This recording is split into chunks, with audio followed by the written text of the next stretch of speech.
Okay.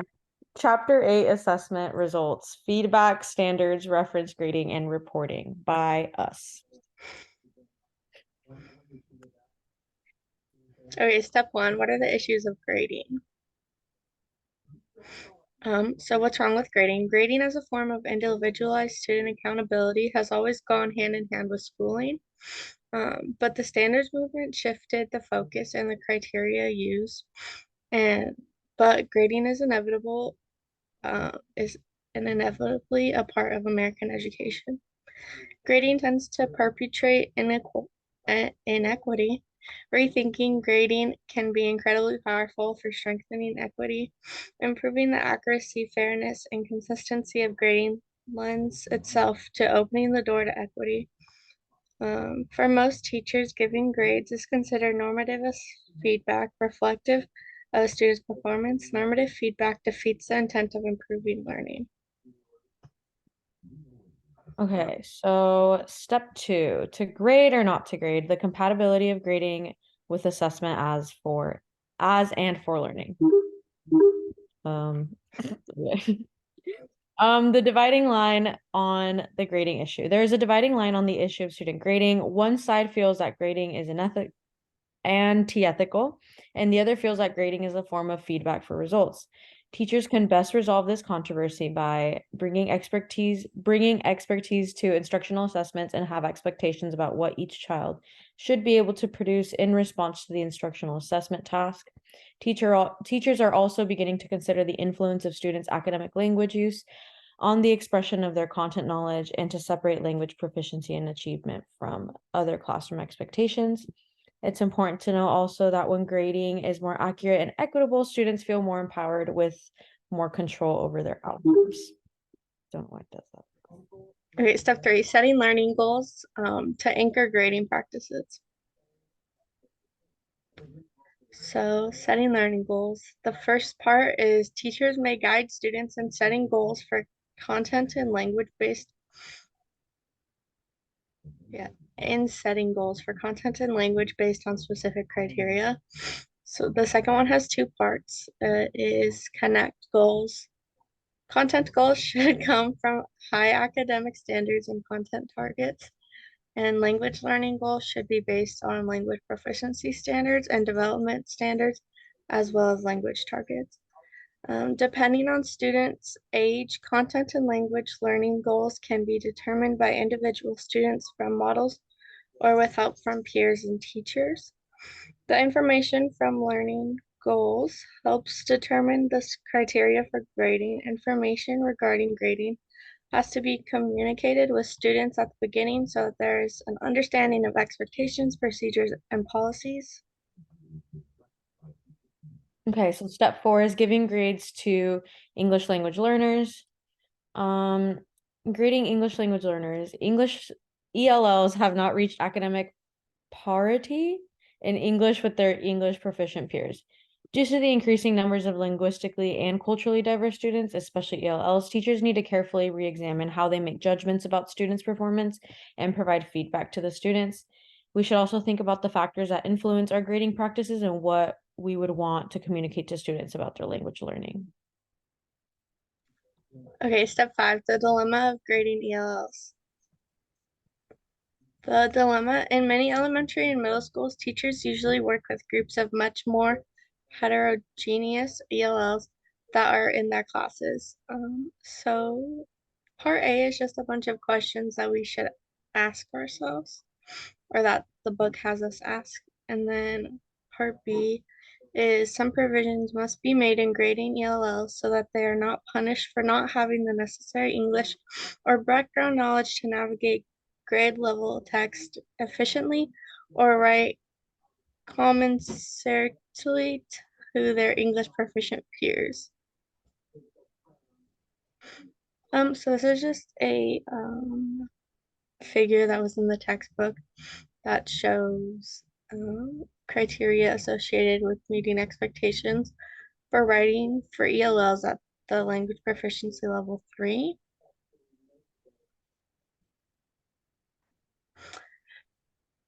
So using multiple data sources for grading is appropriate for all students, even ELLs. So teachers should consider including the following in their grading scheme. A, student assessment in relation to standards, referenced goals, targets, and objectives. B, performance assessment and common instructional products, where students have opportunities to demonstrate learning through tasks and projects that are interpreted with standards reference rubrics populated with shared criteria for success. And then C is teachers made tests that are reflective of standards that have been addressed during instruction. Okay, so criteria for grading in a standard referenced world. This section talked about diverse sources or evidence are foundational for students-based approaches to grading. So product criteria are used for communicating students' achievement over one or more unit of learning. Process criteria are additional indicators that are used by educators who believe that product criteria is not a sufficient portrayal of student learning. Progress criteria are tied to measuring how students gain from their learning experiences. These indicators help determine academic growth over time. And performance criteria are necessary for language learners whose language proficiency may influence their achievement when English is the medium of instruction. Okay, step 7, and sorry for the interruption, but Oops. a report card for new language learners. So all students are in the midst of learning content and academic language simultaneously.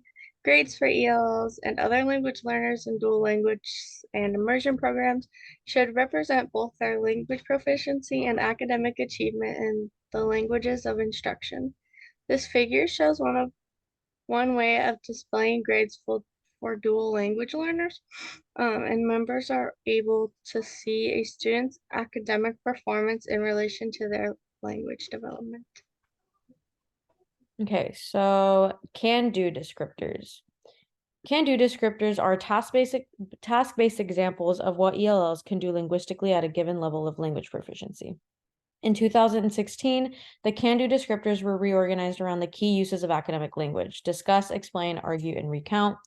They're available in English and Spanish. The descriptors represent standards, reference classroom activities with a specific language focus. Okay, step 9, using student portfolios for assessment and grading. Portfolios are representations of students' accomplishments in school. There are many different kinds of portfolios. Showcase portfolios of best work, pivotal portfolios of most important work, and collections of work samples, to name a few. And each one has a distinct purpose.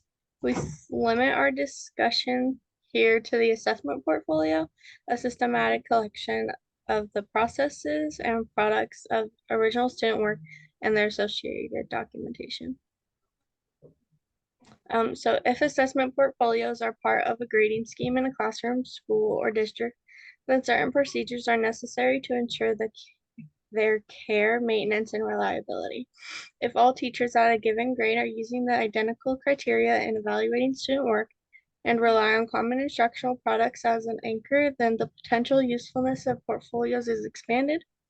A student's assessment portfolio chock full of data can be helpful for teachers who have students who are moving from one grade to the next, transferring schools within a district, transitioning from language or academic support services, being considered for gifted and talented services, being considered for pre-referral to special education, or graduating elementary school or high school. So the features of assessment portfolios. Educators had been advocating for the use of assessment portfolios since the 90s as a more equitable lens for measuring ELL's performance. Portfolio should be designed to simultaneously capture ELL's language proficiency and academic achievement through performance assessment, and those portfolios can showcase the following: learning in a student's home language or English, interdependence between oral language and literacy development, and integration of language and content in students' work. Also, higher level thinking through extended tasks and projects, multi-literacies, including the use of technology, and even students' personal reflection and self-assessment. Okay, step 11, contents of assessment portfolios. There is a tremendous variability in the contents of portfolios and how the samples of student work are selected for assessment and grading purposes. Several stakeholders may be the decision makers regarding portfolio entries. So students may have a choice within a set of general guidelines as to what goes into their portfolios. In this type of assessment portfolio, students may use their portfolios to collect all of their original work during a grading period and then select their best or most representative pieces to be graded.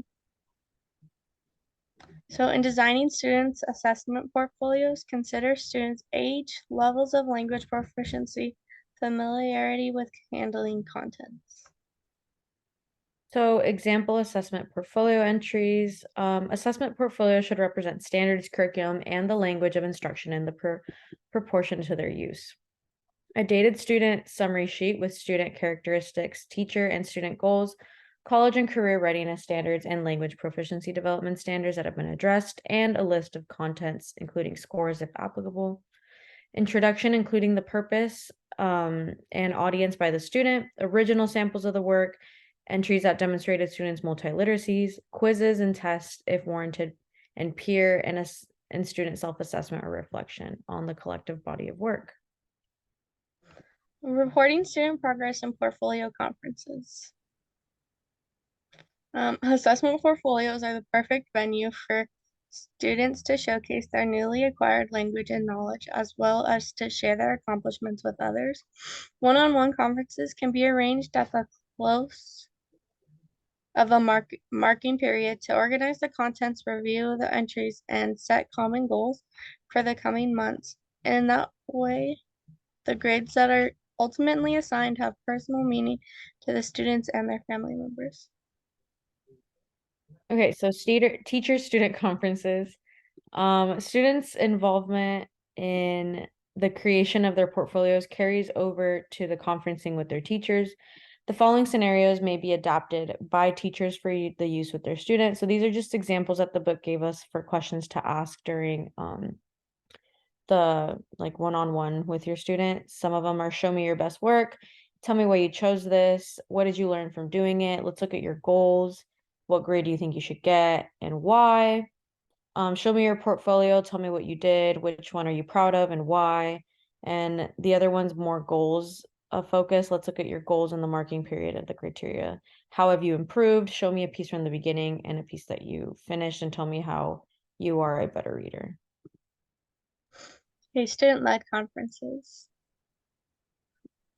These type of conferences occur across the US and other countries. To the right is an example of one.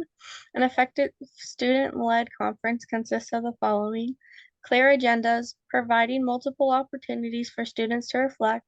Teacher helps student prep for conference. Students show evidence of learning and meeting targets, and students set goals for academic and personal growth. So graduation portfolios and the seal of biliteracy. Graduation portfolios, this just dives into what they were and what they are. They were used as a means of offering a more comprehensive portrait of students' accomplishments than a score on a single high stakes test. We should attempt to incorporate this practice for our ELL since it has been a successful practice in previous years. As to what the seal of biliteracy is, it's affixed to the high school diploma of language learners who meet a specified criteria. It was intended to promote social and economic advancement within our interconnected international marketplace. It is the hope that the seal will elevate the status of world languages, promote higher levels of language learning, and applaud language learners. Okay, so final reaction and reflection. Historically, grading students has been a rather subjective exercise. It is difficult to assign grades to ELLs. Instead, we can use language proficiency standards as stepping stones for scaffolding language learning, assign assessment portfolios to cross the bridge to sustain educational equity, and use an assessment portfolio checklist to assure you're hitting learning targets for each specified student. So this is just the portfolio checklist that the book gave us. And then thank you for watching. Please go answer our questions on our Padlet, and the link is here, and then we'll add it to the thing as well.